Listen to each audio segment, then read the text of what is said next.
नमस्कार साथियों, मेरा नाम है एसएन भारती और आपका स्वागत है सानवी जीएस चैनल के नए वीडियो में।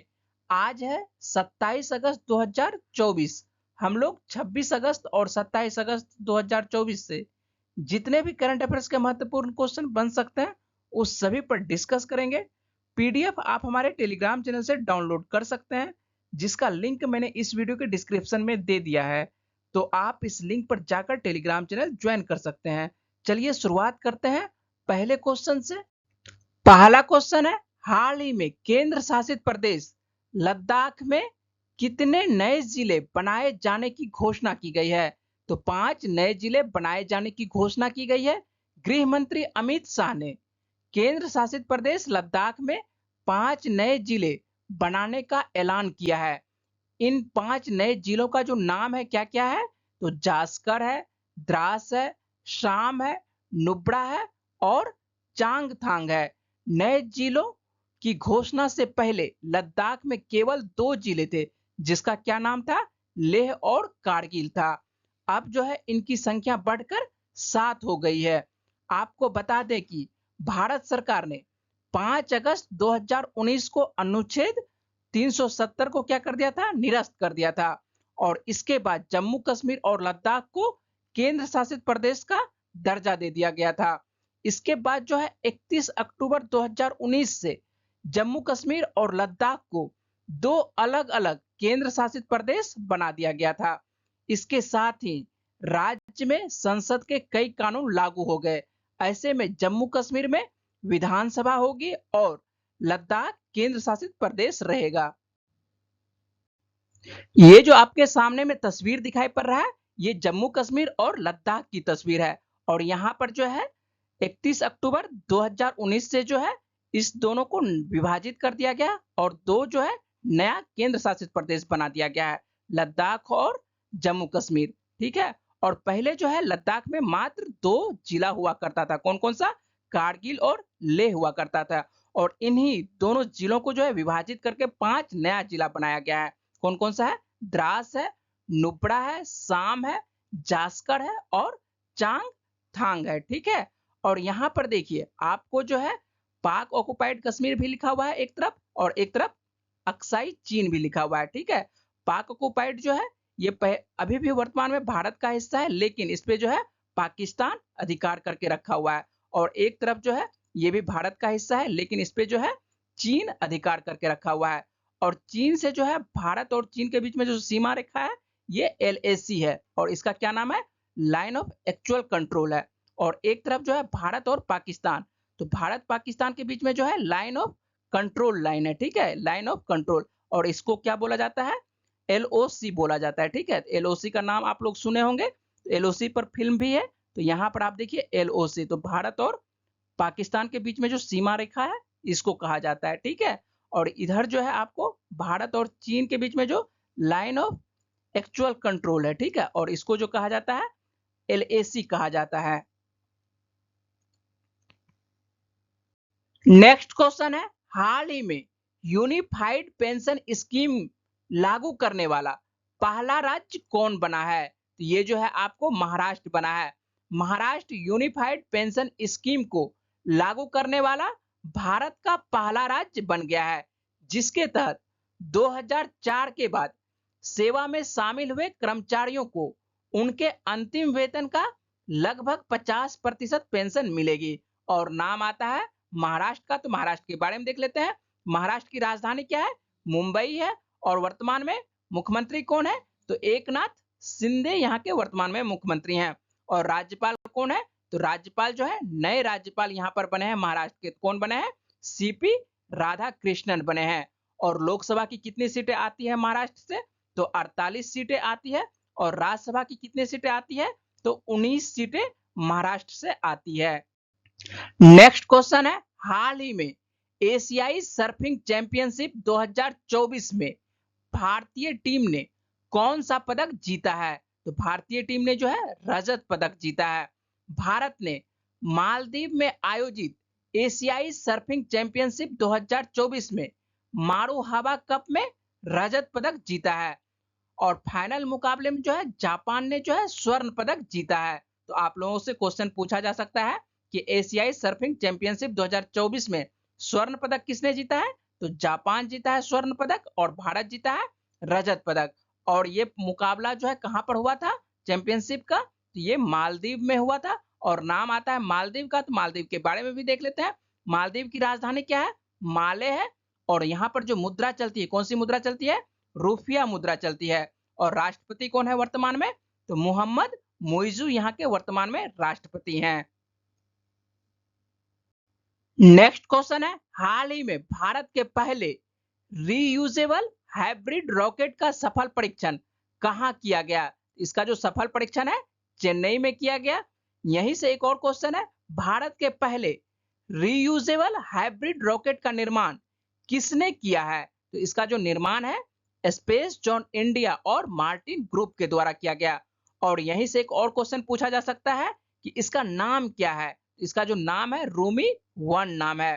भारत ने अपना पहला फिर से प्रयोग किए जाने वाले हाइब्रिड रॉकेट रूमी 1 का सफल परीक्षण किया है। और यह परीक्षण जो है तमिलनाडु स्थित स्टार्टअप स्पेस जोन इंडिया की तरफ से मार्टिन ग्रुप के सहयोग से जो है चेन्नई से सफलतापूर्वक लॉन्च किया गया था।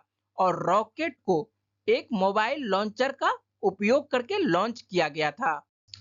ये जो तस्वीर आप देख रहे हैं ये भारत का पहला रीयूजेबल हाइब्रिड रॉकेट है, ठीक है। और ये जो है आप ध्यान से देखिएगा, ये जो है मोबाइल लॉन्चर से इसे लॉन्च किया गया है। और इसका क्या नाम है? तो इसका जो नाम है यहाँ पर ध्यान देखिए, तो यहाँ पर लिखा हुआ है क्या नाम? रूमी 1 नाम लिखा हुआ है। नेक्स्ट क्वेश्चन है, भारतीय नौसेना का कौन सा जहाज 3 दिनों के लिए कोलंबो की यात्रा पर जाएगा जो श्रीलंका की उसकी पहली यात्रा होगी? यह जहाज जो है आईएनएस मुंबई है।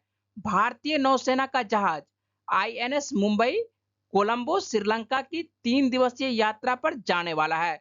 यह यात्रा जो है महत्वपूर्ण है क्योंकि यह आईएनएस मुंबई की श्रीलंका की पहली यात्रा है।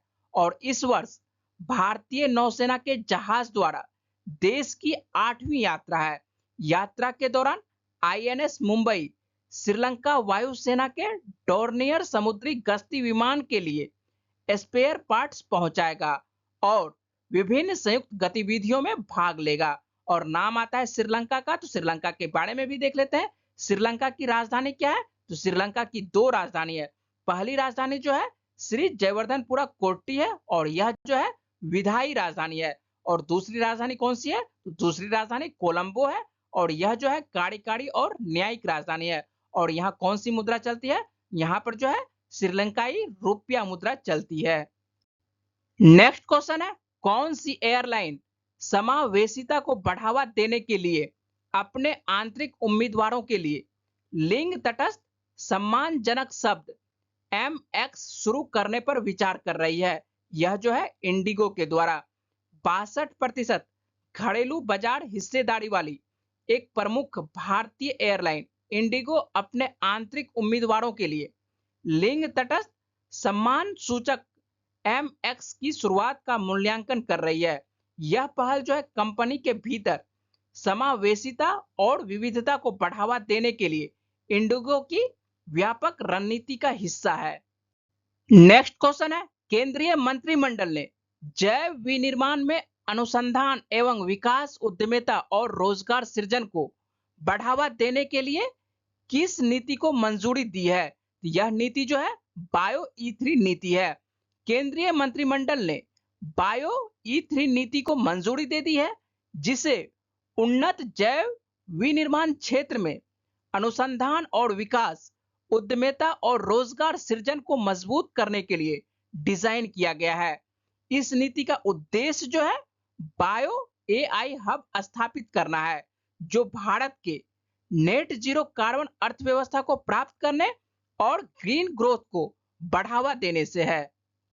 नेक्स्ट क्वेश्चन है, हाल ही में किस बैंक ने विशेष रूप से महिलाओं के लिए अवनी बचत खाता तथा एक नया लॉयल्टी कार्यक्रम शुरू किया है? यह जो है बंधन बैंक के द्वारा अवनी बचत खाता स्टार्ट किया गया है और नाम आता है बंधन बैंक का।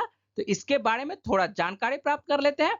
बंधन बैंक की स्थापना 2001 में एक गैर लाभकारी संस्था के रूप में की गई थी, जिसका उद्देश्य जो है अस्थायी आजीविका सृजन के माध्यम से वित्तीय समावेशन और महिला सशक्तिकरण करना था।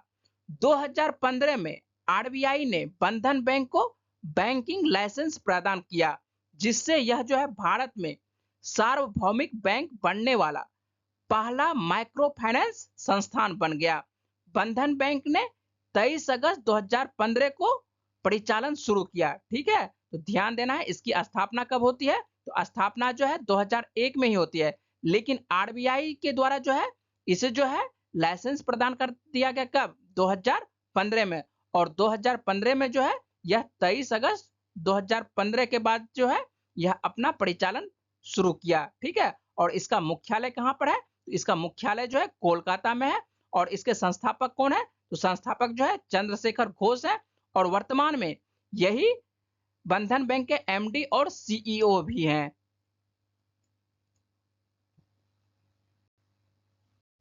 नेक्स्ट क्वेश्चन है, हाल ही में प्रधानमंत्री ने किस राज्य में 11 लाख नई लखपति दीदियों को प्रमाण पत्र प्रदान किए हैं? यह जो है महाराष्ट्र में प्रदान किया गया है। प्रधानमंत्री ने महाराष्ट्र में 11 लाख नई लखपति दीदियों की उपलब्धियों को मान्यता दी है, और उन्हें जो है 1 लाख से अधिक की वार्षिक आय के लिए प्रमाण पत्र प्रदान किए हैं। और इस पहल का उद्देश्य जो है महिलाओं को सशक्त बनाना है और वित्तीय स्वतंत्रता को बढ़ावा देना है। और नाम आता है महाराष्ट्र का, तो महाराष्ट्र के बारे में मैंने अभी भी बताया है और एक बार फिर से बता रहा हूं। तो महाराष्ट्र की राजधानी क्या है, तो महाराष्ट्र की राजधानी मुंबई है। और मुख्यमंत्री कौन है, तो मुख्यमंत्री जो है वर्तमान में एकनाथ शिंदे हैं। और राज्यपाल कौन है, तो यहाँ पर नए राज्यपाल बने हैं, कौन बने हैं, तो सीपी राधा कृष्णन बने हैं। और लोकसभा की कितनी सीटें आती है महाराष्ट्र से, तो 48 सीटें आती है, और राज्यसभा की 19 सीटें महाराष्ट्र से आती है। पिछले वीडियो का प्रश्न था राष्ट्रीय अंतरिक्ष दिवस कब मनाया जाता है, तो यह जो है आपको कब मनाया जाता है, 23 अगस्त को मनाया जाता है। और इस बार 2024 को यह जो है पहली बार राष्ट्रीय अंतरिक्ष दिवस मनाया गया। और इसके बारे में, राष्ट्रीय अंतरिक्ष दिवस के बारे में मैंने पूरा विस्तार से बताया था। तो आप लोग जो है इसके बारे में जिन्होंने आंसर दिए हैं उन्हें बहुत बहुत शुक्रिया। आज का प्रश्न है, हाल ही में विश्व का दूसरा सबसे बड़ा हीरा किस देश में खोजा गया है? इसका सही जवाब क्या है वह जल्दी से आपको कमेंट बॉक्स में बताना है। और मुझे उम्मीद है कि इस वीडियो में मैंने जितने भी इंपॉर्टेंट क्वेश्चन पर बात की है वो पॉइंट्स आपको समझ में आए होंगे। अगर आपको वीडियो अच्छी लगी तो वीडियो को लाइक करिएगा, शेयर करिएगा और अपने दोस्तों को वीडियो के बारे में बताइएगा, और चैनल को अवश्य सब्सक्राइब करिएगा। मिलते हैं आपसे अगली वीडियो में, तब तक के लिए अपना ख्याल रखिएगा, पढ़ते रहिए। वीडियो में बने रहने के लिए बहुत बहुत शुक्रिया, धन्यवाद।